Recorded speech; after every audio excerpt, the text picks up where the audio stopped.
Welcome to the Great Detectives of Old Time Radio. From Boise, Idaho, this is your host, Adam Graham. If you have a comment, send it to me, box13 at greatdetectives.net. And today is D-Day minus 7 days. Well, we're going to take a look at mystery programs that American service personnel listen to overseas. Now, with the proliferation of mystery and detective programs, there was no way that the Armed Forces Radio Service could bring all of these shows to personnel overseas. But they did have a program called Mystery Playhouse. Mystery Playhouse would feature an episode of a mystery or detective series. It might be an individual detective story like Ellery Queen or The Thin Man, or it might be a mystery story that's not necessarily detective fiction, something like The Whistler or Inner Sanctum. And then it would send these transcription discs overseas. Because of the issues with radio preservation during the war, because the materials usually used in transcription discs were more frequently being put to use to defeat the Axis, this program, Mystery Playhouse, is responsible for most of the few surviving episodes of The Thin Man, the one surviving episode of the 1940s Nero Wolfe series, and for today's program, which is an equal rarity, featuring Charlie Chan. Charlie Chan was big at the movies, starting in the mid-1930s and rolling on all the way through the 1940s. Charlie Chan was also a significant figure in radio serials in the 1930s. And in 1944, returned to radio for over NBC. We don't know when this program aired, but it is the only surviving half-hour U.S. radio programming featuring Charlie Chan, at least in circulation. Other Charlie Chan episodes you'll find are actually Australian transcriptions. In the movies, Charlie Chan, during the war, played a significant role doing work on behalf of the Secret Service. Here, his role is not so much pronounced regarding war work, but it still has a powerful message. While we don't know the exact date of this transcription, we will take a listen to this episode called The Pearl of Great Price.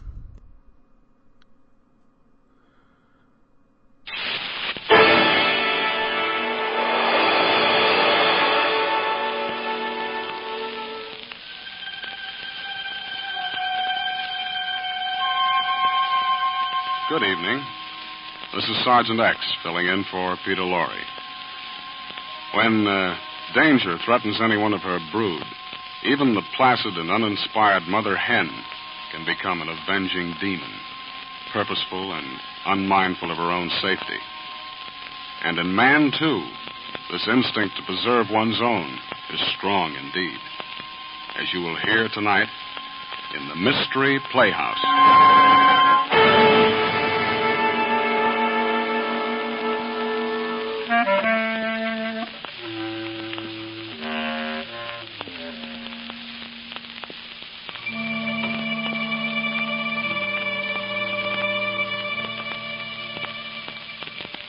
Tonight, the Mystery Playhouse is proud to play host to an ardent stamp collector, a proud and loving father, and master detective, the incomparable Charlie Chan. The record of Mr. Chan's achievements in crime detection, you know, is equaled only by his reputation as a family man, a role he much prefers, by the way. However hard Charlie has tried, he's never been able completely to retire and live the life of a simple, home-loving man. Take, for instance, one night when he was seated in the living room poring over his beloved stamp collection. His daughter Rose was writing a letter to her boyfriend overseas with the Navy, and Tommy, his number one son, was expected home from a war bond rally. Dad, can you send an imprint of a kiss by email? Rouge, very disconcerting to machine, designed to transfer letter to film. Oh. I humbly suggest you substitute words. I salute my brave warrior with a kiss. That sounds silly, Dad. I'll just say, consider yourself kissed, you mutt. Is not mutt American slang for dog? Well, sure, he's in the Navy, isn't he? So he's an old sea dog. Would appear seagull more appropriate for a Navy flying man. Well, I can't say, consider yourself kissed, you old gull. If boyfriend to receive letter from number one daughter before his return home, suggest choice of suitable epithet and letter sealed and mailed. Okay, Dad. Hiya, Dad. Hiya, sis. Neighbors surely must appreciate effort of number one son in keeping them from quiet evening. I'm sorry. Dad, he's the noisiest kid I know. Kid, okay, Grandma. Oh. Son, you brought newspaper as requested? Dad, paper? The newspaper. Oh, I'm sorry, Dad. I meant to, but I can run down now. I'll be right back. Wait, son. Take sister's letter. Oh, Dad. Oh, now, don't do me any favors. Besides, I want to make sure this letter reaches Jimmy and it doesn't stay in your pocket. So I'll mail it myself. And what's more, Dad, if you want to read your paper tonight, I'll see that you get it. I suppose you never forget anything. Well, not when it's important. Oh, is that so? Oh, no, All I right, I'll remember. Silence, please. Suggest that family storm be deferred. Thunder outside of more immediate concern. Possible rain coming. Since newsstand some distance away, suggest number one daughter hurry. Okay, Dad, it won't be long. And don't worry. If it rains, I'll take a cab. Be right back. Someday I'm going to lose my temper with that dame, Son. and then I... Yes, Dad. Suggest you retain temper and go to kitchen for usual snack before retiring. Oh, all right, Dad. Fully appreciate now burden of honorable wife with 11 sources of trouble. Aye, son. What happened? Sounded like shot. Oh, Dad, did I scare you? Did not soothe me. Number one son carries gun, perhaps? Oh, no, Dad. Just some firecrackers I was taking out of my pocket. A torpedo dropped to the floor. Firecrackers? Hardly plaything for one your age? Huh? Oh, gosh, Dad, you got me wrong. I was just holding them for the neighborhood kids so they wouldn't hurt themselves. They were using them to whip up the bond sales in Chinatown. With number one son holding same, fear greatly honorable mother will have no home to return to. Give rest of same to me, please. Oh, okay, Dad. But if they don't sell a lot of bonds, those kids will have your scalp.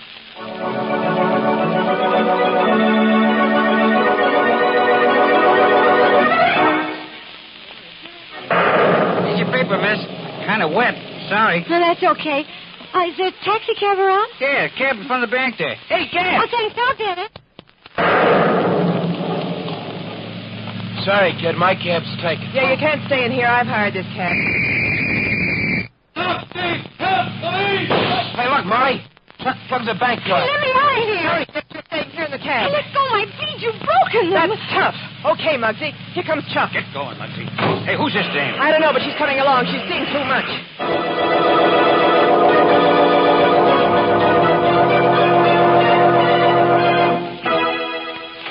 Hey, you. There's an investigation going on here.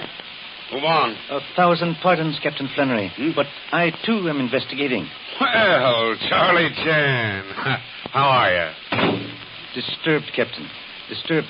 Tell me, why are you here? There's a holdup at the bank. Pretty routine stuff, Chan. Guard shot. Nothing that would interest you. What are you looking at? Notice small coral beads in hand. Oh, these. Picked them up in the gutter. Why the interest? Believe small beads came from necklace worn by number one daughter. Rose? Yes. She failed to return from posting letter. Beads suggest possible harm befell her. Hey, wait a minute. The newsboy said a Chinese girl got in the cab. Age seldom gives credit to eyes of youth. Tell me, was car followed? Yes, Chan. One of our squad cars gave it a chase. They got away by beating a freight train to a crossing. We're sure one of our bullets hit the back of the car. Fervently trust same bullet did not go further. Danger to daughter almost too much to bear. Easy now, Chan. You go home. I'll get Rose back for you or turn in my badge. Thank you. First time in humble career, find emotions stronger than detecting instincts.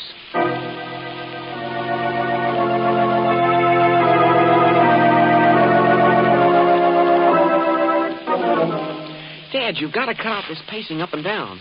Well, you haven't been off your feet in 22 hours. Dad, did you hear me? Forgive me, son.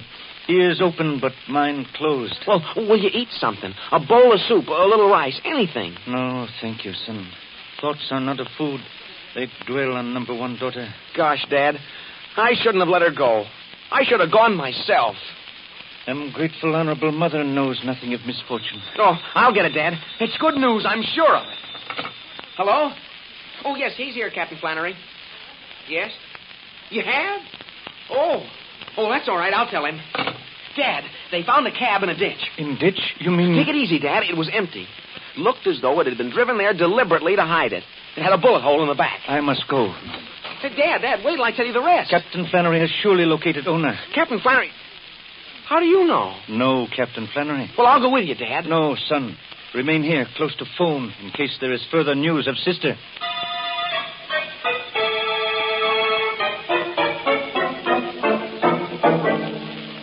Russick, this is Charlie Chan. He wants to ask you a couple of questions. Look, I ain't denying it was my cab, but I don't know nothing about the holdup. I loaned the hack to my brother. I had to. The kid was wild. The only way I could keep him straight was to let him drive the cab once in a while so he could make some money. Where does Wild Brother make headquarters? Huh? How do you reach the punk when you want him? Why, I don't, you see. What?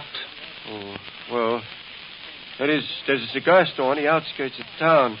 Sometimes I can get him there, but not now. I try. Well, you better keep trying. You don't want a murder rap tossed at you. Well, I tell you, I ain't mixed up in no robbings. It was your cab. But I tell you, I had... Excuse, please, Captain Flannery. Mr. Russick, should you contact Wild Brother, inform him, please. I'm holding him responsible for safety of number one daughter, Rose. Huh? Your daughter? You heard him. Rose Chan was in your cab when your kid brother pulled that bank job. She hasn't returned since. Boy, no wonder you're so interested in this case. Hey, don't look at me like that, Mr. Chan. Honest, I ain't never been mixed up in no robbings and killings. Get going, Russick. And find your brother. Huh? Yeah, sure. I'll do my best. You can bet on that. Yes, sir, I sure will. What do you think, Chan? Is he in on it or not? Think not. Too surprised at mention of daughter. Was it wise to mention her? Wouldn't she be safer if they didn't know who she is? Believe unknown Chinese girl might become liability to men in hiding. Therefore, kill her. But daughter, asset for bargaining. Then you feel pretty sure their next move will be to contact you. Hope such is case. Return home now to await developments.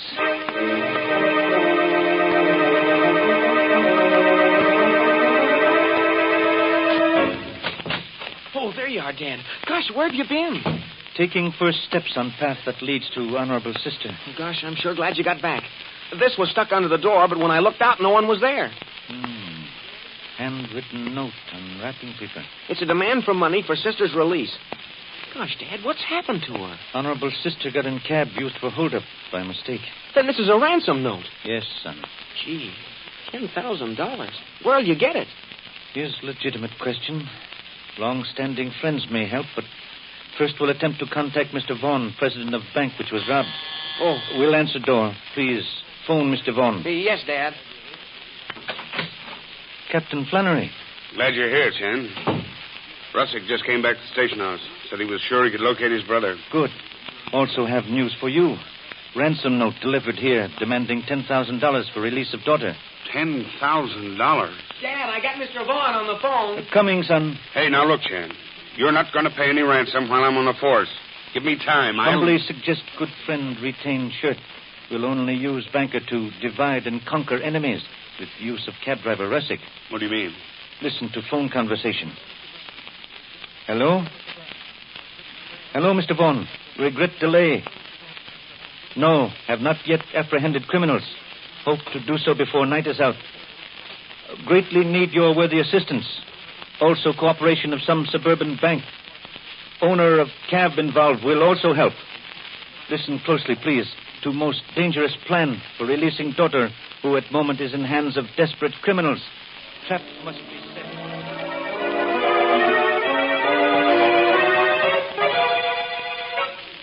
Won't you please take these handcuffs off? It's uncomfortable being locked to this chair. Don't move, Miss Chan. They won't hurt. Besides, this hideout wasn't built for your comfort. Oh. Molly, you sure you left that note where our old man will find it? Yeah, Chuck, yeah. I slipped it under the door just like you said. I wish I could be sure. I'm telling you. Yeah, like you told me you could handle a getaway. So of all the dames in the world, we got to pick up Chan's daughter. That's bad, huh? At least we're getting $10,000 for her, ain't we? Did you pull off the bank stick-up? No, you bumped off a guard and got no dough. Shut it. The kid must be. It could be my dad, Charlie Chan. Huh? Open that door, Chuck, will you? Stop being so jumpy. Okay. Hey, Chuck. Hi, Muggsy. Hello, Molly. Hello, kid. Boy, have I got news. What's up? It was my brother wanted to see me, all right. He's got a proposition. I don't trust Pipe down, Chuck. I want to hear the kid. What's the proposition? Now, look, Molly, I'm not... Quiet! Go on, kid. Well, my brother picked up two old gents in his cab, see? They're on their way to a hick bank about 5 miles from here. My brother's got all the dough. So what? They're going to meet a guy there who's going to open up this here bank. I'm still listening. Okay, get this payoff. They're going there to get that 10 grand we're asking for this Chan thing. Oh, Yeah. nuts. On the level. They couldn't open Vaughn's bank on account of time locks or something. Sounds to me like a frame-up. Now, wait a minute. My brother ain't no stool for the cops. I tell you, he picked up these two gents cruising. It could happen, Chuck. But it didn't. Why is your brother playing ball with us all of a sudden? Oh, he's getting smart for a change. Beginning to realize he ain't going to make $1 million driving a hack. Yeah, but it took him a long time. Wait a minute, Chuck. If I heard Rustic tell this himself, I'd know. Where is he, kid? At the cigar store, waiting for you. I think I'll tell. Now, just a minute, Molly. Suppose this is a trap. We still got Chan's kid, ain't we? Muggsy, keep your eye on her till we get back. Molly, I say we play this safe. I want 10 grand for that dame. And I want 10 times that from the Hicks Bank.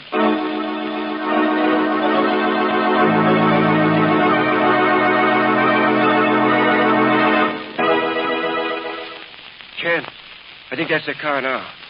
Yeah, that's it. Splendid, Mr. Russick. Wait. The man has left the car. The woman's parking it. Hey, the boat's supposed to meet me in my cab outside. Suspect only one will accompany you to bank. Other will return to hiding place to await outcome. Huh? If anything wrong, fear for safety of number one daughter and your brother. I think you're right, Chan. Look, man already in cab. Woman on way to enter same. We telephone number one son to follow gang car back to hiding place. Okay. I'd better go out before he gets suspicious. Much depends on you, Mr. Russick. Remember carefully all instructions. Speak with caution. Don't worry, Chan, I will. I'll be careful.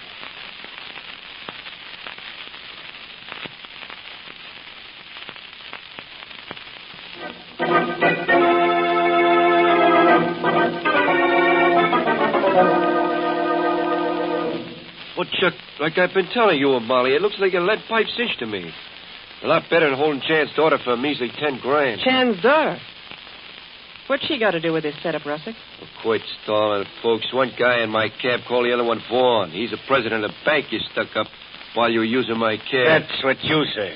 Yeah, and so did the cops who shot at you when they put that bullet hole in the body of my head. That still don't put Chan's daughter in the picture, Russick.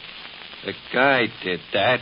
He's the big shot at his hick bank, and he told Vaughn he was helping him because he was afraid of Chan. Okay, so how come you didn't drive him out to this hick bank if that's where they were heading? They wouldn't do that till 11:30, so I drove him to Chan's house. By the way, it's getting late, and that bank's a good 4 miles from here. Russick, you really like this deal, huh? Sure. I think it's a setup for real dough. And, you'll do the driving? Who else? I want to earn my 50% cut. 50%? Let 'em dream. Russick, if it don't come off, you and your kid brother both lose. We all do. Not like you, Russick. You see, Chuck here handles the sawed-off real nice. If the cops are at the Hick Bank... Your head gets blowed off. Yeah. Of course, I won't be there to have the pleasure, because I'm not going with you. Just you and Chuck. I'll be back at the hideout. If Chuck don't come back by midnight, little brother gets it, too. Right between his baby blue eyes. You still want to play bank robber, Russie? Well, sure. Why shouldn't I? Okay. You, haven't any way of contacting Mr. Chan, have you? I wouldn't know him if I fell over him. Yeah. Too bad somebody can't tell Chan. Tell him what? That if this is a frame-up, his daughter gets it, too. Do you see? Yeah, but that's his worry. Let's get started. It's almost 11:30. Huh? Oh, yeah. Hey, Molly, this little guy ain't on the level. He's got more guts than his kid brother. Be yourself. What choice has he got now? Okay, you two better get going. Be, seeing you, Russick.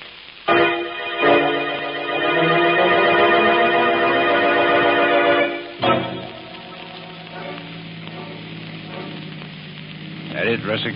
That stone building ahead? Must be. Yeah. See, there they are. That looks like Ward, and there's the other guy. Yeah, they're just going in. Hey, this begins to look good. Should I pull up? Are you nuts? We case the block first. What? Go around the block slow, chump. But ain't it easier if we walk in while they're busy getting the money? We'll be there. Do like I say.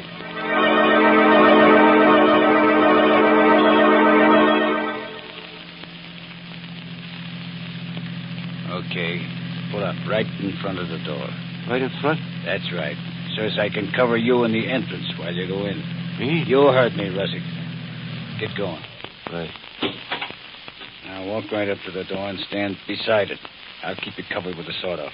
Okay. Wait. Hold it, Russick. Drop that gun. Cops, huh? Well, you asked for it, Russick. You all right, Russick? Huh? Yeah. He's shot, Mystery. Well, you won't be bothered by him anymore. He's dead. Where's Charlie Chan? He's trailing a dame.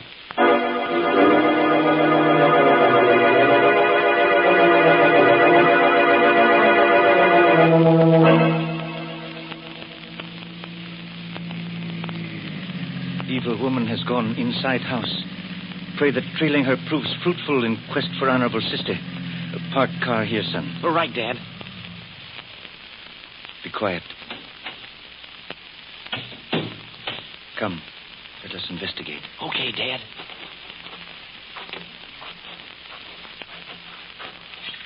Say, Dad, look. That window on the side. There's a light. Approach same cautiously.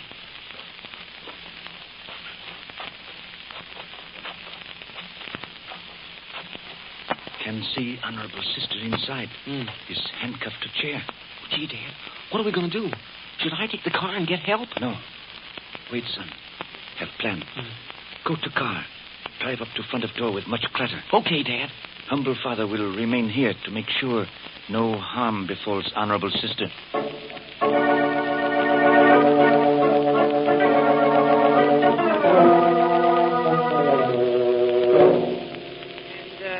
So, Miss Chan, if Russick is on the square, we'll leave you here tied up. Be a smart old man to find. And what happens if he...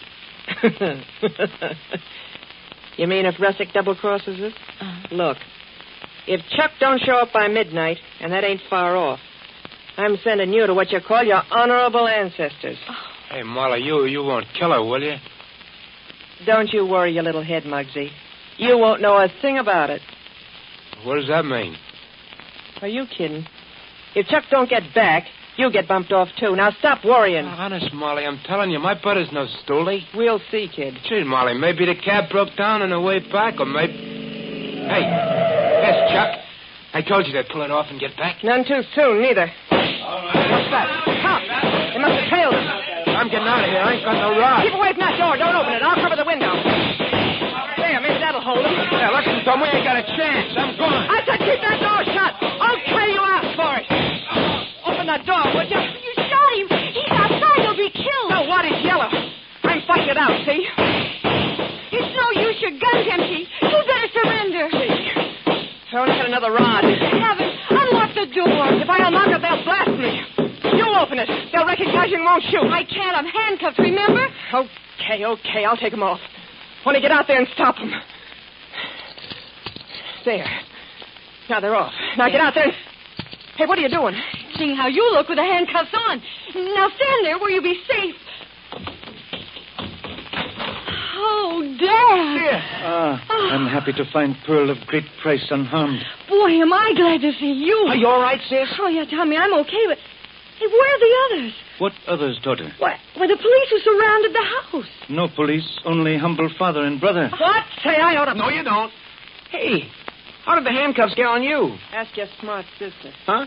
Oh, I get it. Oh, but, Dad, where'd all the shots come from? You hardly ever carry a gun. Is correct. Did not do so on this occasion. Say, what are you giving us? I suppose you made all that racket out there with firecrackers. Again correct. Firecrackers taken from number one son, which were to be used in worthy cause. What do you mean, Dad? No questions now, please. First must attend wounded brother of Mr. Russick. Then deliver evil lady to police. Explanations will come at home.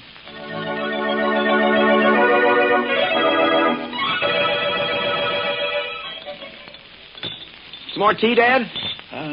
Palate says yes. Stomach says no. Gee, Captain Flannery sure was pleased when we turned over that Molly dame, huh, Dad? He thought you were great on this case. I'm deeply grateful to number one son for assistance. Oh, it was nothing. Also deeply grateful for brave assistance of Mr. Russick and Mr. Vaughn. And don't forget Sis here. Oh, cut it out, Tommy. No, I mean it. She was wonderful, wasn't she, Dad? Yes, son. How wonderful I did not realize until I thought I might lose her. Fate turns on small wheels.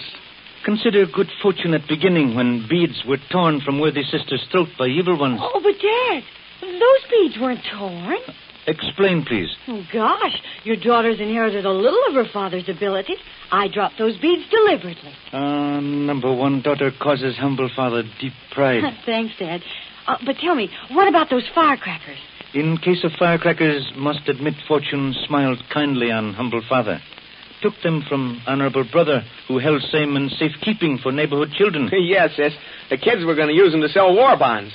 Well, I guess they won't be too disappointed. Chinatown will sell its quota without fireworks. Yes, son. And humble father will do his bit. With share of reward from bank, will purchase bond for each firecracker exploded. Gosh, Dad, then this war bond drive will really go over with a bang.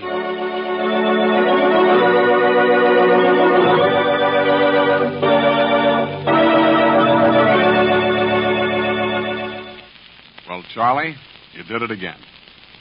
But I guess it doesn't hurt to have a smart daughter around, huh? It's certainly been fine to have you with us tonight, and I hope we can tear you away again from the family hearth, to say nothing of your stamp collection, real soon. Right about now, Mr. Laurie, if he were here, would invite you all to the green room to eavesdrop on the rehearsal for our next Mystery Playhouse production. And who am I to be different? Follow me, please. Come.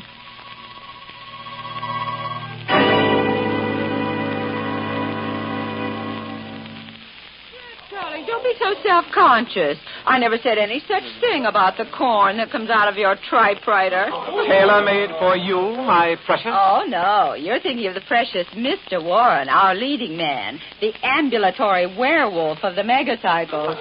Don't be bitter, Bernhardt. Jeff will write you fatter parts when you can handle them. Say, I was playing leads when you were a stand-in. Now lay off, Alma, will you? Look, you've all worked together so long you've got your private lives mixed up with the characters you're supposed to be playing. 3 minutes there. Time, Jeff.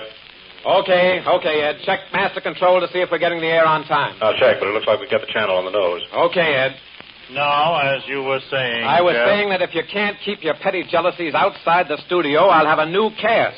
What about our public, Oh, Jeff? what- They won't like that. Listen, they'll explode your irreplaceable illusions like a toy balloon. And what about our contract? Read your clause? cancellation clause and don't start anything you can't finish. What about our subordinate characters, Jeff? Are we also on the griddle? Yes.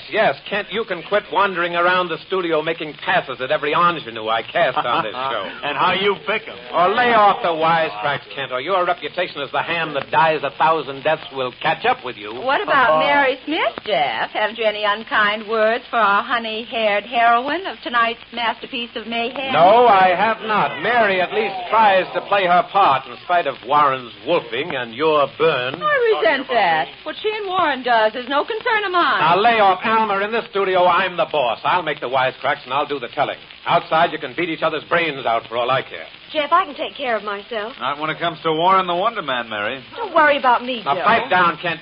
Look, Mary, just play your part. You're new to radio, but you're good.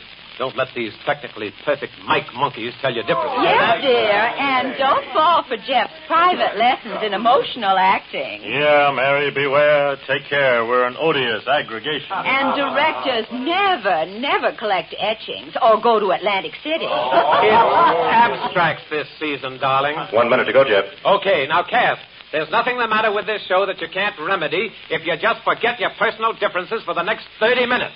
Now snap out of it and let's go. Hey, say, Mr. Tyler, how about the sound, that shooting spot in the phone booth? That's okay, but keep that gun away from the sound, Mike, or you'll blow us off the air. Okay, and, Mr. Tyler, thanks for staying up for Mary. Well, she's a good kid, Pop. Why doesn't she let on that she's your daughter? Oh, she wants to make her own way in radio. Not that I could do much to help her. Well, she will, Pop. 20 seconds there, time, Jeff. Okay, gang, I'm going in the control room. Stand by and make it good.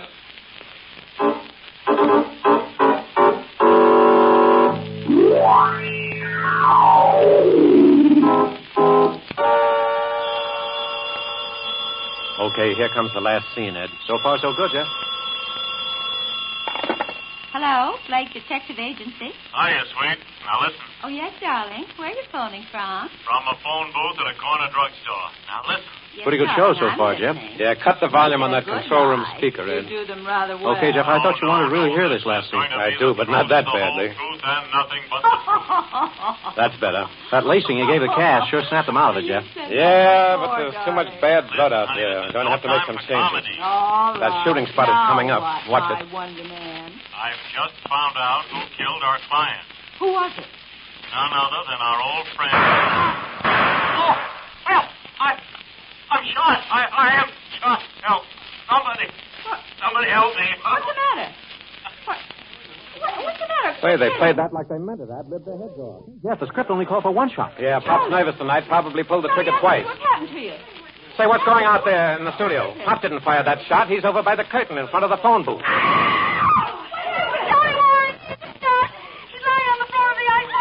Ed, cut the show. I'm going out there to see what goes. Tell Master Control to pipe in the standby orchestra.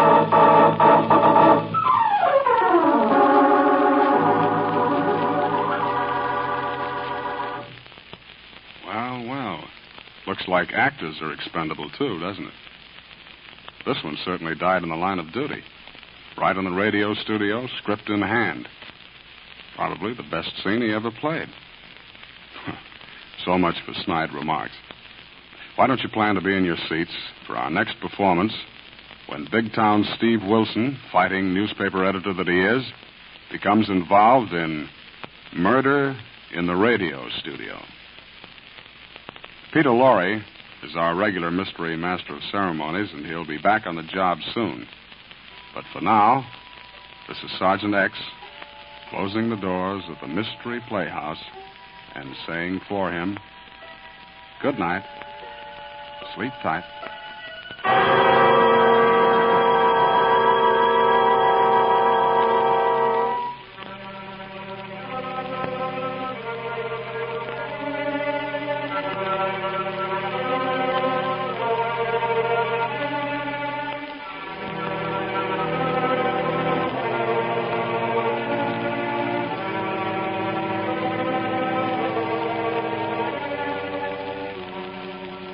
This is the Armed Forces Radio Service.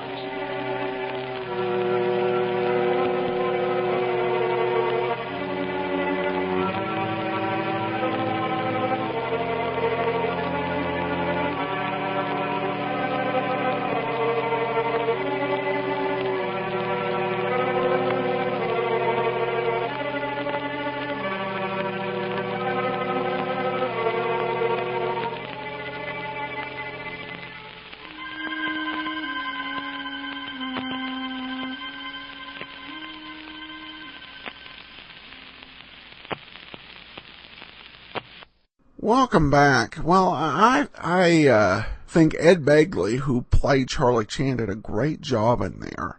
And there is really this great sense of family and love that comes through. And of all the detectives that I've heard of that we play on the Great Detectives of Old Time Radio show, only one other is a family man, which I think is a bit of a shame. Of course, the radio program had a powerful message of national unity, particularly with Charlie Chan doing his bit for the war effort. That will do it for today. If you have a comment, email me box13@greatdetectives.net. I welcome your story or that of loved ones who served during World War II. Ken Curlin provides our opening theme music, KenCurlin.com. I am your host, Adam Graham. This series is provided as a service of the Great Detectives of Old Time Radio, greatdetectives.net.